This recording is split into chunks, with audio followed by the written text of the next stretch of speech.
शांति 11 मई 2026 बाबा की महावाक्य। मीठे बच्चे, बाबा आए हैं आप बच्चों को अपने समान महिमा लायक बनाने। बाप की जो महिमा है वह अभी तुम धारण करते हो। प्रश्न: भक्ति मार्ग में परमात्मा माशूक को पूरा न जानते भी कौन से शब्द बहुत प्यार से बोलते और याद करते हैं? उत्तर: बहुत प्यार से कहते और याद करते हैं, हे माशूक, तुम जब आएंगे तो हम सिर्फ आपको ही याद करेंगे और सबसे बुद्धि योग तोड़ आपके साथ जोड़ेंगे। अब बाप कहते हैं, बच्चे, मैं आया हुआ हूँ तो देही अभिमानी बनो। तुम्हारा पहला फर्ज है प्यार से बाप को याद करना। ओम शांति। मीठे मीठे जीव की आत्माओं को परम पिता परमात्मा, जिसने अब शरीर का लोन लिया हुआ है, बैठ समझाते हैं कि मैं साधारण बूढ़े तन में आता हूँ, आकर बहुत बच्चों को पढ़ाता हूँ। ब्रह्मा मुख वंशावली ब्राह्मण बच्चों को ही समझाएंगे, जरूर मुख द्वारा ही समझाएंगे। और किसको समझाएंगे? कहते हैं, बच्चे, तुम मुझे भक्ति मार्ग में बुलाते आए हो। हे पतित पावन, भारत खास और दुनिया में आम सब बुलाते हैं। भारत ही पावन था, बाकी सब शांति धाम में थे। बच्चों को यह स्मृति में रखना चाहिए कि सतयुग त्रेता किसको कहा जाता है, द्वापर कलयुग किसको कहा जाता है, उनमें कौन कौन राज्य करते थे। तुम्हारी बुद्धि में पूरी नॉलेज है। जैसे बाप को रचना के आदि मध्य अंत का ज्ञान है, वैसे तुम्हारी बुद्धि में भी है। बाप जो ज्ञान देते हैं वह बच्चों में भी जरूर होना चाहिए। बाप आकर बच्चों को आप समान बनाते हैं। जितनी बाप की महिमा है उतनी बच्चों की है। बाप ने बच्चों को जास्ती महिमावान बनाया है। हमेशा समझो कि शिव बाबा इन द्वारा सिखाते हैं। आत्मा ही एक दो से बात करती है, परंतु मनुष्य देह अभिमानी होने के कारण समझते हैं फलाना पढ़ाता है। वास्तव में करती सब कुछ आत्मा है। आत्मा ही पार्ट बजाती है। देही अभिमानी बनना है, घड़ी घड़ी अपने को आत्मा समझना है। जब तक अपने को आत्मा नहीं समझेंगे तो बाप को भी याद नहीं कर सकेंगे, भूल जाते हैं। तुमसे पूछा जाता है, तुम किसके बच्चे हो? तो कहते हो, हम शिव बाबा के बच्चे हैं। विजिटर बुक में भी लिखा हुआ है, तुम्हारा बाप कौन है? तो झट देही के बाप का नाम बताएंगे। अच्छा, अब देही के बाप का नाम बताओ। तो कोई श्री कृष्ण का, कोई हनुमान का नाम लिखेंगे, या तो लिखेंगे हम नहीं जानते। अरे, तुम लौकिक बाप को जानते हो और पारलौकिक बाप जिनको तुम हमेशा दुख में याद करते हो उनको नहीं जानते हो। कहते भी हैं, हे भगवान रहम करो, हे भगवान एक बच्चा दो, मांगते हो ना। अब बाप बिल्कुल सहज बात बताते हैं, तुम देह अभिमान में बहुत रहते हो, इसलिए बाप के वर्षे का नशा नहीं चढ़ता है।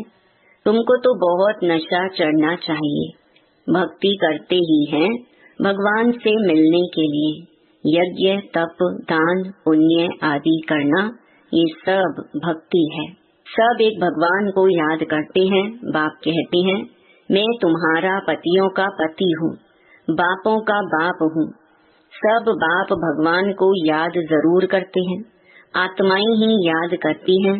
भल कहते भी हैं, भ्रकुटी के बीच में चमकता है अजब सितारा, परंतु यह बिगड़ समझ के ऐसे ही कह देते हैं। रहस्य का कुछ भी पता नहीं।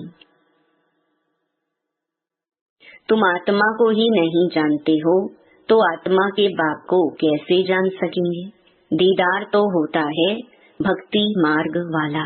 भक्ति मार्ग में पूजा के लिए बड़ा बड़ा लिंग रख देते हैं, क्योंकि अगर बिंदी का रूप दिखाएं तो कोई समझ ना सके। यह है महीन बात। परमात्मा जिसको अखंड ज्योति स्वरूप कहते हैं, मनुष्य कहते हैं, उनका कोई बहुत बड़ा रूप है। ब्रह्म समाजी मठ वाले ज्योति को परमात्मा कहते हैं।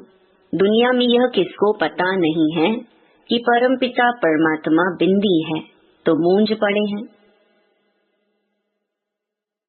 बच्चे भी कहते हैं बाबा किसको याद करें, हमने तो सुना था वह बड़ा लिंग है, उनको याद किया जाता है, अब बिंदी को कैसे याद करें?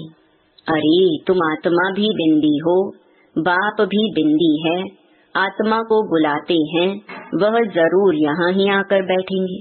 भक्ति मार्ग में जो साक्षात्कार आदि होता है, यह है सब भक्ति। भक्ति भी एक की नहीं करते, बहुतों को भगवान बना दिया है। भगत जो भक्ति करते रहते हैं, उनको भगवान कैसे कहेंगे? अगर परमात्मा सर्वव्यापी कहते हैं, तो फिर भक्ति किसकी करते हैं? सो भी भिन्न प्रकार की भक्ति करते हैं। बाप समझाते हैं बच्चे ऐसे मत समझो कि हमको अनेक वर्ष जीना है, अभी समय बहुत नजदीक होता जाता है।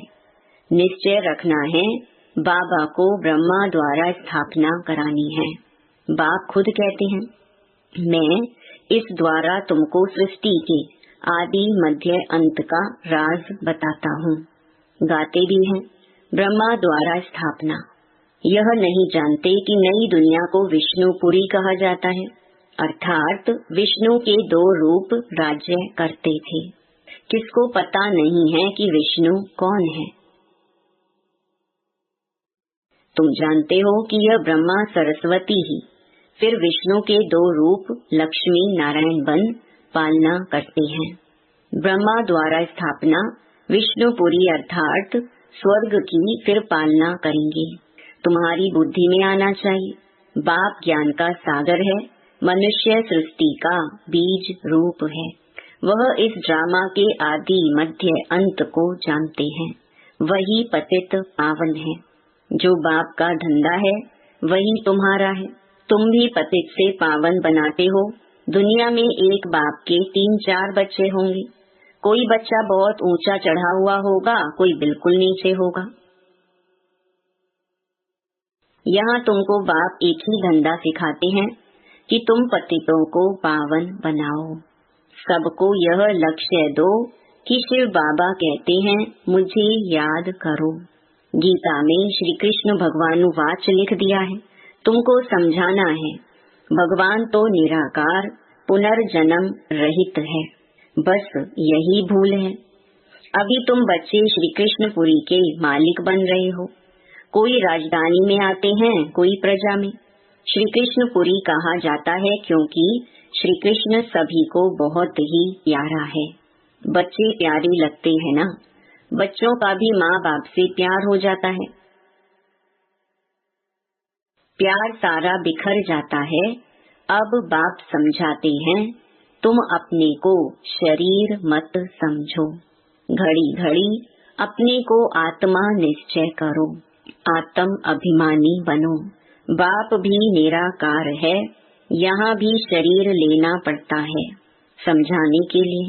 शरीर बिगड़ तो समझा नहीं सकेंगे। तुमको तो अपना शरीर है, बाबा फिर लोन लेते हैं, बाकी इसमें प्रेरणा आदि की बात ही नहीं। बाप खुद कहते हैं मैं यह शरीर धारण कर बच्चों को पढ़ाता हूँ, क्योंकि तुम्हारी आत्मा जो अभी तमो प्रधान बन गई है, उनको सतो प्रधान बनाना है। गाते भी हैं पतित पावन आओ, परंतु अर्थ नहीं समझते। अभी तुम समझते हो बाप कैसे आकर पावन बनाते हैं, यह भी तुम जानते हो। सतयुग में सिर्फ हमारा ही छोटा झाड़ होगा, तुम स्वर्ग में जाएंगे। बाकी जो इतने खंड हैं उनका नाम निशान नहीं होगा। भारत खंड ही स्वर्ग होगा। परमपिता परमात्मा ही आकर हेवन की स्थापना करते हैं। अभी हेल है। प्राचीन भारत खंड ही है जहाँ देवताओं का राज्य था, अब नहीं है। उनके यहाँ मंदिर हैं, चित्र हैं। तो भारत की ही बात हुई। यह कोई भी भारतवासी की बुद्धि में नहीं आता कि भारत स्वर्ग था। यह लक्ष्मी नारायण मालिक थे और कोई खंड नहीं था। अब तो अनेक धर्म आ गए हैं। भारतवासी धर्म भ्रष्ट कर्म भ्रष्ट बन गए हैं। श्री कृष्ण को श्याम सुंदर कह देते हैं परंतु अर्थ नहीं समझते। बरोबर यह सांवरा था ना। कहते हैं श्री कृष्ण को सर्प ने डसा तो सांवरा हो गया। अब वह तो सतयुग का प्रिंस था, कैसे काला हो गया। अभी तुम यह बातें समझते हो। श्री कृष्ण के माँ बाप भी अभी पढ़ रहे हैं। माँ बाप से उत्तम श्री कृष्ण गाया हुआ है। माँ बाप का कोई नाम नहीं है। नहीं तो जिस माँ बाप से ऐसा बच्चा पैदा हुआ वह माँ बाप भी प्यारे होने चाहिए, परंतु नहीं। महिमा सारी राधे कृष्ण की है, माँ बाप की कुछ है नहीं। तुम्हारी बुद्धि में ज्ञान है, ज्ञान है दिन, भक्ति है रात। अंधियारी रात में ठोकरें खाते रहते हैं। अभी तुम बच्चों को समझाया जाता है घर में रहो, यह सर्विस भी करते रहो। कोई को भी समझाओ तुम आधा कल्प के आशिक हो, एक माशूक के। भक्ति मार्ग में सभी उनको याद करते हैं तो आशिक ठहरे ना, परंतु माशूक को पूरा जानते नहीं हैं। याद बहुत प्यार से करते हैं। हे माशूक, तुम जब आएंगे तो हम सिर्फ आपको ही याद करेंगे और सबसे बुद्धि योग तोड़ आपके साथ जोड़ेंगे। ऐसे तो गाते थे ना, परंतु बाप से हमको क्या वर्षा मिलता है यह किसको भी पता नहीं है।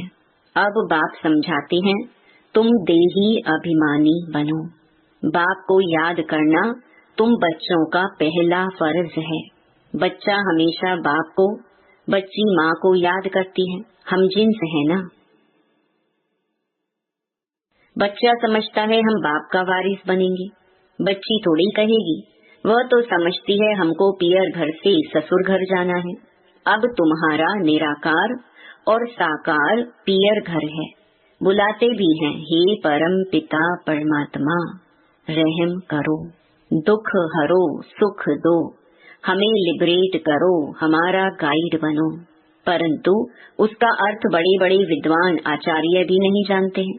बाप तो सर्व का लिबरेटर है, वही सबका कल्याणकारी है। बाकी वह अपना ही कल्याण नहीं कर सकते तो औरों का क्या करेंगे। यहाँ बाप कहते हैं मैं गुप्त आता हूँ। खुदा दोस्त की कहानी सुनी है ना। अब यह पुल है कलयुग और सतयुग के बीच का, उस पार जाना है। अब खुदा तो बाप है, दोस्त भी है, माता पिता शिक्षक का पाठ भी बजाते हैं। यहाँ तुमको साक्षात्कार होता है तो जादू जादू कह देते हैं। साक्षात्कार तो नौधा भक्ति वालों को भी होते हैं, बहुत तीखे भक्त होते हैं। दर्शन दो नहीं तो हम गला काटते हैं, तब साक्षात्कार होता है। उनको नौधा भक्ति कहा जाता है। यहाँ नौधा भक्ति की बात नहीं, घर में बैठे बैठे भी बहुतों को साक्षात्कार होते रहते हैं। दिव्य दृष्टि की चाबी मेरे पास है। अर्जुन को भी मैंने दिव्य दृष्टि दी ना। यह विनाश देखो, अपना राज्य देखो। अब मामेकम याद करो तो यह बनेंगे। अभी तुम समझते हो विष्णु कौन है। मंदिर बनाने वाले खुद नहीं जानते। विष्णु द्वारा पालना चार भुजा का अर्थ ही है, दो भुजा मेल की, दो फीमेल की। विष्णु के दो रूप लक्ष्मी नारायण हैं, परंतु कुछ भी समझते नहीं हैं। किसका भी ज्ञान नहीं है, न शिव बाबा का न विष्णु का। पहले पहले बाबा का आकर्षण था, बहुत आते थे। शुरुआत में सारा आंगन भर जाता था। जज मजिस्ट्रेट सब आते थे। फिर विकार का झगड़ा शुरू हुआ। कहने लगे बच्चे नहीं पैदा होंगे तो सृष्टि कैसे चलेगी। यह तो सृष्टि बढ़ने का कायदा है। गीता की बात ही भूल गई कि भगवानुवाच काम महाशत्रु है, उस पर जीत पानी है। कहने लगे स्त्री पुरुष दोनों इकट्ठे आए तो उनको ज्ञान दो, अकेले को नहीं दो। अब दोनों भी आए तो दे लेना। देखो दोनों को इकट्ठा भी देते हैं तो भी कोई ज्ञान लेते हैं, कोई नहीं लेते हैं। तकदीर में नहीं होगा तो क्या कर सकते हैं। एक हंस एक बगुला बन पड़ते हैं। यहाँ तुम ब्राह्मण देवताओं से भी उत्तम हो। जानते हो हम ईश्वरीय संतान हैं, शिव बाबा के बच्चे हैं। यहाँ स्वर्ग में तुमको यह ज्ञान नहीं रहेगा ना। जब निराकारी दुनिया मुक्ति धाम में होंगे तब यह ज्ञान होगा। यह ज्ञान शरीर के साथ ही खत्म हो जाता है। अभी तुमको ज्ञान है, एक बाबा पढ़ा रहे हैं। अब यह खेल पूरा होता है, सब एक्टर्स हाजिर हैं। बाबा भी आया है, रही हुई आत्माएं भी आती रहती हैं। जब सब आ जाएंगे तब विनाश होगा, फिर सबको बाप साथ ले जाएगा। सबको जाना है, इस पतित दुनिया का विनाश होना है। अच्छा, मीठे मीठे सिकी लधे बच्चों प्रति माता पिता बाप दादा का याद प्यार और गुड मॉर्निंग। रूहानी बाप की रूहानी बच्चों को नमस्ते। धारणा के लिए मुख्य सार। पहला, पतित से पावन बनाने का धंधा जो बाप का है वही धंधा करना है। सबको लक्ष्य देना है कि बाप को याद करो और पावन बनो। दूसरा, यह ब्राह्मण जीवन देवताओं से भी उत्तम जीवन है। इस नशे में रहना है। बुद्धि का योग और सबसे तोड़ एक माशूक को याद करना है। वरदान, त्याग और स्नेह की शक्ति द्वारा सेवा में सफलता प्राप्त करने वाले स्नेही सहयोगी भव। जैसे शुरू में नॉलेज की शक्ति कम थी, लेकिन त्याग और स्नेह के आधार पर सफलता मिली। बुद्धि में दिन रात बाबा और यज्ञ तरफ लगन रही। जिगर से निकलता था बाबा और यज्ञ। इसी स्नेह ने सभी को सहयोग में लाया। इसी शक्ति से केंद्र बने। साकार स्नेह से ही मन मनाभव बने। साकार स्नेह ने ही सहयोगी बनाया। अभी भी त्याग और स्नेह की शक्ति से घेराव डालो तो सफलता मिल जाएगी।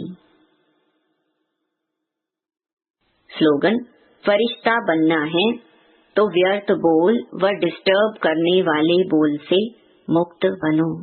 ये अव्यक्त इशारे सदा अचल अडोल एकरस स्थिति का अनुभव करो।